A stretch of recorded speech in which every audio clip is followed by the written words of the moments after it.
HCF मालूम करना है लेकिन डिवीजन मेथड से। तो हमें दो पॉलिनोमियल्स दिए हुए हैं। पहले हम डिग्री को देखेंगे, इसकी डिग्री 3 है और इसकी भी डिग्री 3 है, तो डिग्री के लिहाज से तो ये सेम है। तो फिर उसके बाद हम कोफिशिएंट को देखते हैं। यहाँ पर 2 है और यहाँ पर 1 है फर्स्ट टर्म का, इसलिए जो कोफिशिएंट ज़्यादा होगा तो हम कम कोफिशिएंट वाले पर डिवाइड करेंगे। ये डिवाइजर हो गया और ये डिवाइडेंड हो गया। अब यहाँ पर इसको हम 2 से ज़रब देंगे तो इसका एक पहला टर्म हासिल कर लेंगे। तो हमने 2 से मल्टीप्लाई किया तो यहाँ बन गया 2x³। इस 2 को हम पूरे 4 टर्म से ज़रब देंगे, प्लस 10x² आ जाएगा माइनस 2x और माइनस 10। इसके बाद हम साइन चेंज कर लेते हैं, प्लस है तो minus, plus minus, minus plus हो गया और ये माइनस प्लस। ये पहला टर्म कैंसिल हो जाता है और साथ साथ देखें आप प्लस 10 और माइनस 10 ये भी खत्म हो गए। इससे आया 7x और इससे आया प्लस 35। अभी देखें इसका इसकी जो डिग्री है इस पॉलिनोमियल की वो 1 है और इसकी डिग्री 3 है। अब मैंने कहा है कि जिसकी डिग्री ज़्यादा हो वो डिवाइडेड होगा। ये इसको डिवाइज़र बनाना है और डिवाइज़र में हम क्या करते हैं, ये डिवाइडेड हो गया, इसमें हमने कॉमन नहीं लेना, लेकिन डिवाइज़र से मैंने ज़रूर कॉमन लेना है और वो भी कांस्टेंट टर्म। अगर वेरिएबल कॉमन होगा तो हम नहीं लेंगे, सिर्फ कांस्टेंट हम कॉमन लेते हैं। तो इसमें 7 कॉमन है तो इसको 7 से डिवाइड करेंगे, डिवाइड बाय 7। अगर आपने ये स्टेप नहीं किया तो ये क्वेश्चन लंबा होता जाएगा। तो ये हो गया x और ये हो गया 5, तो ये डिवाइजर बन गया x+5। अभी इस x² से ज़रब देंगे क्योंकि x³ हमें चाहिए, ये x³ हो गया और ये 5x² हो गया। साइन चेंज, माइनस माइनस, ये भी कैंसिल, ये भी कैंसिल, माइनस x आया, माइनस 5 आया। चूँकि डिग्री सेम है इसलिए ये डिवाइजर इसको जारी रखना है और ये डिवाइडेड। तो -1 से मल्टीप्लाई करेंगे तो ये -x हासिल हुआ और ये -5। इसको प्लस कर दें, इसको भी प्लस, ये कैंसिल हो जाते हैं। तो ये आपका HCF जवाब आ गया। HCF = x+5। ये इसका तरीका है। तरीका क्या है, एक दफ़ा दोबारा सुन लें कि पहले तो ये फैसला करना है कि कौन सा डिवाइडेड होगा, कौन सा डिवाइडर। अगर डिग्री ज़्यादा हो तो वो डिवाइडेड होता है, लेकिन यहाँ डिग्री सेम है, कोफिशिएंट ज़्यादा है, इसका 2 है, इसका 1 है, तो ये डिवाइजर हो गया, ये डिवाइडेड। तो फिर पहले स्टेप को आप देख लें, 2 से मल्टीप्लाई किया तो 2x³ आया, पूरे इसको 2 से मल्टीप्लाई किया। हमारे पास जब हमने इसको माइनस किया तो 2 टर्म ख़त्म हो गए और हमारे पास 7x + 35 आया। ये अब डिवाइज़र बनाना है। डिवाइज़र कैसे बनेगा, इससे भी कॉमन हटा लेंगे हम, इसमें 7 कॉमन है, 7 से हमने डिवाइड किया इसको, x+5 आया। ये डिवाइज़र इसलिए है कि इसकी डिग्री कम है, इसकी डिग्री 3 है, तो इसको हमने डिवाइडेंड बनाया और फिर ये सिंपल हमने डिवाइड किया तो आपके पास HCF x+5 आया। तो 2 पॉलिनोमियल दिए गए हैं, यहाँ इसका तो एक ही फैक्टर है, x⁻1 है, y⁻, यहाँ पर x² है, तो इसके मैं 2 फैक्टर्स बना सकता हूँ। और आपने चैप्टर 5 में 5 तरीके सीखे हैं फैक्टराइजेशन के, तो ये बाई फार्मूला फैक्टराइज होगा। ये तो फैक्टराइज नहीं हो सकता, इसको आप वैसे ही रहने दें और इसके ऊपर आप फार्मूला अप्लाई करें, इसका स्क्वायर बनाएं और इसका स्क्वायर बनाएं। आपको पता है कि a² - b² ये बराबर होता है a + b × a - b के, या a - b × a + b। ज़रा में आगे पीछे कोई मसला नहीं है। इसको आप फैक्टराइज करें x - y × x + y, ये भी फैक्टराइज हो गया। अभी LCM किसे कहते हैं, what is LCM? What is LCM? LCM is the product of common and non-common factors. HCF जो है वो सिर्फ कॉमन फैक्टर्स का हासिल ज़रब है और LCM जो है वो कॉमन और नॉन कॉमन दोनों को जब मल्टीप्लाई करेंगे तो LCM कहलाएगा। LCM is equal to product of common factors, common and non-common factors. ये डिफिनीशन है एलसीएम की। अभी आपने देखा इसमें कॉमन क्या है, x प्लस वाई, दोनों में ये एक पॉलिनोमियल है, दूसरा यहाँ x प्लस वाई है, यहाँ भी x प्लस वाई है, तो ये कॉमन हुआ। और नॉन कॉमन क्या है, x माइनस वाई। इसको आप मल्टीप्लाई फॉर्म में लिखेंगे तो ये इसका एलसीएम आ गया। अगर आप ज़रब देना चाहते हैं तो x square minus Y square इसका आंसर आएगा। एलसीएम, ये इसका एलसीएम है।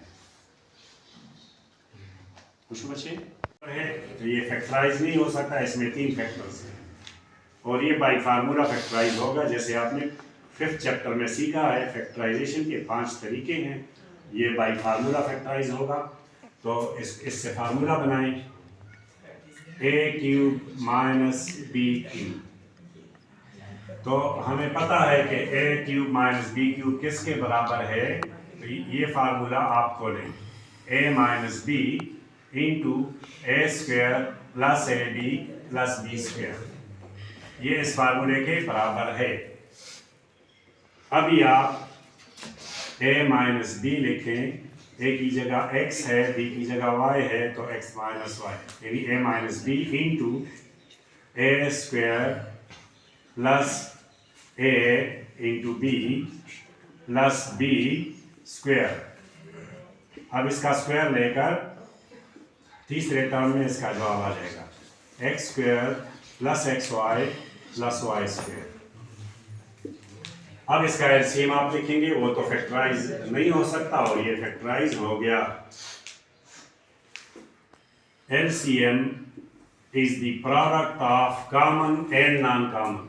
What is common? Common is X minus Y. So ये तो कॉमन हो गया और नॉन कॉमन क्या है, ये नॉन कॉमन है।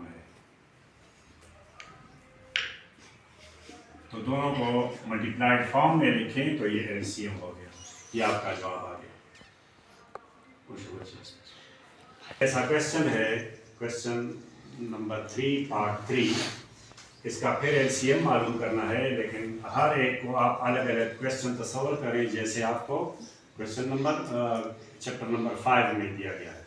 तो देखिए, मैंने आपसे कहा था कि सबसे पहले आप इसमें से कॉमन लेंगे, कॉमन मेथड अप्लाई करेंगे।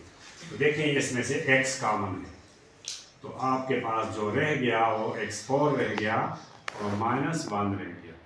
इससे आगे यहाँ पर आप फार्मूला बना सकते हैं, x into A square minus B square. आपको a और b का पता चल गया। ये ब्रैकेट के अंदर जो होता है ये a होता है और ये दूसरे ब्रैकेट में ये b होता है। तो मतलब इसको मैं एक दफ़ा प्लस में लिखूंगा a और b को, और एक दफ़ा माइनस में। a minus B into A plus B. अब ये मज़ीद फैक्टराइज नहीं हो सकता और ये भी नहीं हो सकता, लेकिन ये मज़ीद फैक्टराइज हो सकता है, ये वाला। तो x इंटू इसका फिर फार्मूला बनाएं, ये x का स्क्वायर है और ये 1 का स्क्वायर है, दोबारा फार्मूला बन गया। अब इस फार्मूले को दोबारा आपने खोलना है और ये एक्स स्क्वायर प्लस 1। अब मज़ीद इसको आगे ले जाएं, x इसको 2 दफ़ा लिखें, एक दफ़ा माइनस में, एक दफ़ा प्लस में, और ये हो गया एक्स स्क्वायर प्लस 1। ये आपका ये क्वेश्चन फैक्टराइज हो गया। अब ये वाला क्वेश्चन आपने फैक्टराइज करना है। तो इसमें से देखें आप, एक्स स्क्वायर जो कम एक्सपोनेंट होगा वो आपका कॉमन होगा, तो यहाँ एक्स क्यूब आया और यहाँ 1 आया। अब इसमें से कौन सा फार्मूला बन सकता है, यहाँ एक दूसरा फार्मूला बनेगा, कौन सा वाला, क्यूब वाला, ए क्यूब माइनस बी क्यूब। अब मुझे पता चल गया कि ए और बी की जगह क्या है, A square into A minus B, A square plus A into B plus B square.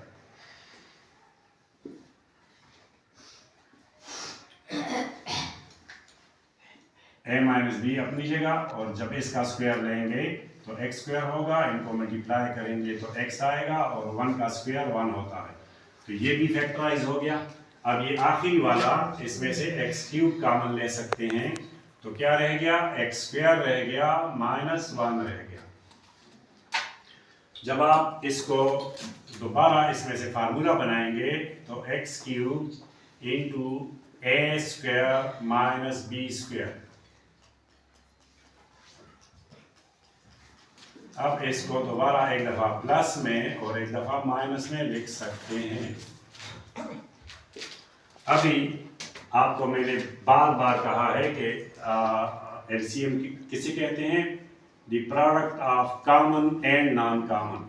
देखें यहाँ पर हमारे पास x है, यहाँ पर भी x है और यहाँ पर भी x है, तो एलसीएम में हम इस x का मैक्सिमम पावर लेंगे तो इन तीनों का रिजल्ट आ जाएगा LCM is equal to X cube. ये क्यों हमने लिया, क्योंकि कॉमन और नॉन कॉमन हम दोनों लेंगे इसमें।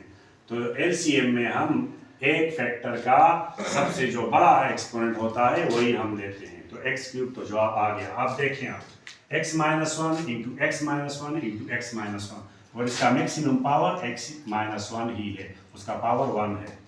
फिर आप देखें x प्लस 1, और इसमें x प्लस 1 नहीं है और इसमें भी x प्लस 1 एक टाइम है, तो यहाँ पर x प्लस 1 भी एक टाइम हम लिख लेंगे। ये भी हो गया x प्लस 1 और ये x प्लस 1 भी हो गया, और यहाँ x माइनस 1 हुआ, यहाँ भी x माइनस 1 हुआ और यहाँ भी x माइनस 1 हुआ। ये तो तीनों खत्म हो गए, यहाँ पर एक रह गया और यहाँ पर ये रह गया x स्क्वायर प्लस 1, यहाँ पर वो नॉन कॉमन में रह गया। ये कॉमन था, ये कॉमन था, ये कॉमन था, ये नॉन कॉमन में आ गया और ये भी नॉन कॉमन में। x square plus x plus 1, तो इसको आप फिर मल्टीप्लाइड फॉर्म में लिख सकते हैं, लेकिन ज़रूरत नहीं है। ये आपका जवाब आ गया। अगर आपको मल्टीप्लाई भी करना है तो ये X square minus 1 whole square हो जाएगा और ये फिर x4 माइनस 1 हो जाएगा, और बस इतना ही काफ़ी है। मैं साफ कर चुका हूँ, वो क्वेश्चन नंबर 1 में है मेरे ख्याल में। तो ये सब फैक्टराइज हो चुके हैं। ये देखें, 2 के 3 फैक्टर्स हैं, 3 के यहाँ पर 2 फैक्टर्स हैं, x माइनस वाई के 3 फैक्टर्स हैं और x प्लस 2y के 2 फैक्टर्स हैं। फिर इसी तरह इसके भी बेसिस एक जैसे हैं, 2 का के जो है 3 है, इसके पावर 3 है, इसका पावर 2 है 3 के, और ये ऑलरेडी फैक्टराइज हो चुके हैं। x माइनस वाई के 2 फैक्टर्स हैं, x प्लस 2y के 3 फैक्टर्स हैं। और यहाँ पर इसी तरह इस पॉलिनोमियल में भी यहाँ पर 2 नहीं है और 3 पावर 2 है, और x minus Y whole square ये भी 2 है और x प्लस 2y 1 है। तो LCM में, HCF में तो हम कम एक्सपोनेंट वाला लेते थे, LCM में हम क्या लेंगे, जो मैक्सिमम होगा वही है लेंगे, क्योंकि इसमें प्रोडक्ट ऑफ कॉमन और नॉन कॉमन हम दोनों लेते हैं। जब दोनों लेंगे तो फिर बड़ा पावर लेना पड़ेगा। 2 क्यूब, 2 क्योंकि 2 है नहीं, यहाँ पर 0 है, यहाँ पर 3 है, तो 2 पावर 3 इसमें आप ले लेंगे। फिर 3 पावर 2 सबसे ज़्यादा है, 3 पावर 2 कॉमन है सब में, वो भी हमने ले लिया। x माइनस वाई को देखें, x माइनस वाई का मैक्सिमम पावर क्या है, 3 है, तो ये x माइनस वाई का पावर 3 हम ले लेंगे। और फिर x प्लस 2y का मैक्सिमम पावर जो है वो 3 है, x प्लस 2y का मैक्सिमम पावर जो है वो 3 है, तो इसलिए ये LCM का ये वाला आंसर आ गया। इसमें से कोई भी इसमें आपने फैक्टराइज नहीं करना, क्योंकि ये पहले से ही आपके पास फैक्टराइज फॉर्म में है। ये इसका जवाब है।